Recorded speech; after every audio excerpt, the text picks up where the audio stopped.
Hey everyone, remember that we are switching gears from absolute values, graphing and solving, and we're going to go into a new unit called scatter plots. This is another 8th grade standard that we need you to have some information about. Please make sure that you've picked up a copy of each of the 5 note sheets over by the window on the ledge. That will make note taking a lot simpler today because there are several tables and several graphs. So the first is several vocabulary terms. Please don't skip through these slides today because it's important that you understand what each of these definitions mean and how to solve these different problems. I will be sure to let the substitute know how long the video is, and it should at least take you that long to take notes today. So a scatter plot is literally what it sounds like. It's a graph where points are just plotted all over the place. They're scattered all over. So it's a graph with points plotted to show a possible relationship between two sets of data. And notice I said the word possible here because they don't always show a relationship. Those relationships are labeled as correlations. So a correlation describes a relationship between two sets of data, and there are 3 different correlations you need to know: positive correlation, negative correlation, or no correlation. So in a positive correlation, you can kind of think of it about slope. So it looks like that data, if you were to kind of try to draw a line through there, would have like positive slope. And that's because both sets of the data values are increasing. In a negative correlation, which is the image in the middle, one set of data values is going to increase as the other one decreases. And again, that looks like negative slope. And finally, we have no correlation, which is when there is no relationship between the data sets. A trend line is a straight line that's drawn through data of a scatter plot to help show a correlation. And we're going to work on trend lines more in the next lesson. So for the first example, we have a table that shows the number of cookies in a jar from the time since they were baked. I want you to graph the scatter plot using the given data. So I want you to notice a few things about the graph. First of all, the axes are labeled. I also have intervals marked, and I looked at the table. One moment. So I've looked at the table over here to see how far I need my data to go. So on the x-axis where I have the time labeled, notice I need to get all the way to 4. And on the y-axis, when we're talking about number of cookies, we're going from 0 to 24 because 24 is my biggest number. So really all we're doing is plotting this data. So after 1 day, there are 24 cookies left. After 2 days, there are 16 cookies left. After 3 days, there are 10 cookies left. And after 4 days, there are 7 cookies left. So you can see that oftentimes in a scatter plot, we might have a few points of data, we might have a lot of points of data. Here we don't have very many, but you can also see that this doesn't really make a straight line, and it is kind of scattered about. And why is that? Well, because it just depends on how many cookies get eaten. We are not saying the same number of cookies got eaten every day.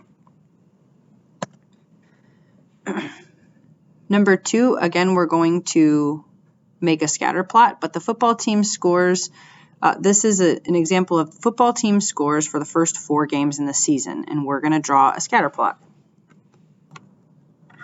Okay, sorry, I didn't like those directions, so I just edited them. The table shows the football team's scores for the first 4 games of the season. Create a scatter plot using the data. So again, when you create a scatter plot, you have to make sure about a few things. First of all, you want to make sure that you label your axes correctly. And you want to make sure that you don't, I don't need to go, in terms of game numbers, I don't need to go from 0 to 100 because the games only went to 4. So down here, we're going to do games. Make sure it's labeled. So we have 1, 2, 3, and 4.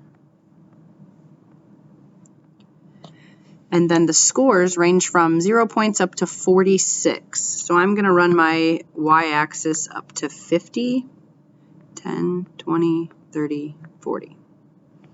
And that's not quite evenly spaced out, but try to space it out as best as you can. And so this is the score.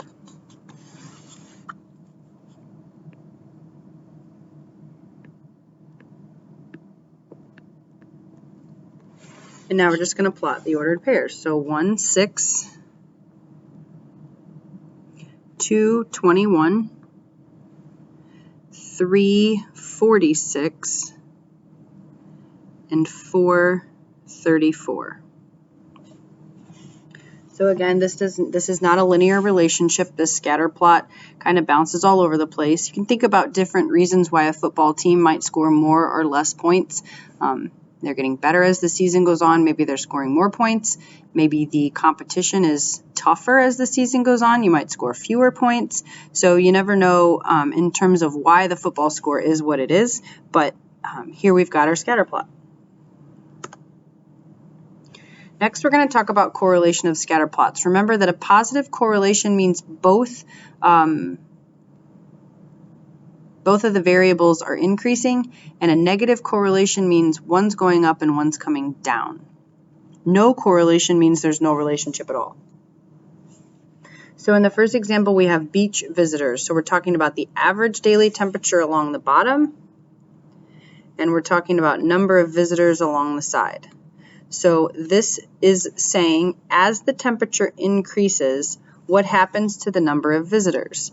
Well, if I were to kind of draw a line in here, almost like an average, my line through here like this, okay, that line looks like it has positive slope, and that should make sense to you. As the temperature goes up, you would anticipate more visitors at the beach. That is a positive correlation. Next, in the snowboarding competition, as the years increase, so as time increases, it appears that so do the number of participants. Again, I'm just kind of drawing like an average in there. We're not connecting the dots. You do not do that in a scatter plot. I'm just kind of trying to see like maybe the average what's happening. And again, it looks like a positive correlation. So it looks like every year they get a little bit higher. Now this one we had a drop, but in general it appears to be increasing. And probably sometime around the early 2000s, I don't know if you've ever heard of Shaun White, but he was a snowboarder who became very popular because of his success in the Olympics. And so maybe that's why we've seen an increase in the participants in snowboarding competitions. Now we're just going to read some statements. Identify the correlation you would expect to see between each pair of data sets and then explain. So the average temperature in a city and the number of speeding tickets given in the city. So the question here is, if the temperature goes up,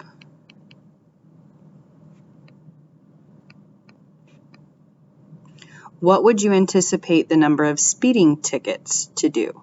Now here, maybe I think you could argue a couple of different things. Initially, my instinct is to say that there's no correlation, that it doesn't matter what the temperature is, people will speed. Now, if the roads are completely snow and ice covered, we're probably not writing very many speeding tickets. However, there are lots of times in the winter where the roads are not snow and ice covered and people still speed just as they do in the summer. So I would say here that if the temp goes up,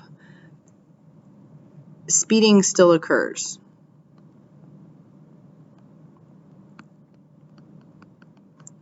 And it still occurs, it still occurs at the same rate as it did when the temperature was low. This one I would say is no correlation. Now, I've had other people say things like, oh, but in the summer you're driving a convertible and the top's down and you're going fast. Okay, maybe, but I still think that overall temperature does not have any sort of effect on numbers of speeding tickets. Number 6, the number of people in an audience and ticket sales, and we're going to assume for that show or whatever people are watching in the audience. So if you have an audience, let's say you've got an auditorium and it's empty, as more people come in, how do they get in? Well, they had to buy a ticket. So as the number of people in the audience increases, so would have the ticket sales. And this is a positive correlation. You can't get into a show or go in and be in the audience if you didn't purchase a ticket. Next, we have the runner's time and the distance to the finish line. So as the runner's time is increasing, and that's always what you're looking at. You're always looking at the first variable and talking about as the runner's time increases, what happens to the distance to the finish line. So think about what that says. It doesn't say how far he's gone. It says the distance to the finish line. So as the runner's time increases, you're getting closer to the finish line, which means the distance is decreasing, and this would be a negative correlation.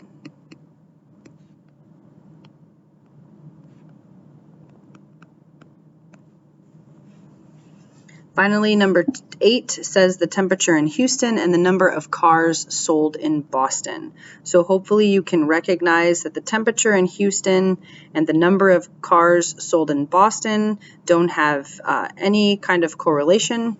They would not have any effect on each other, so no correlation.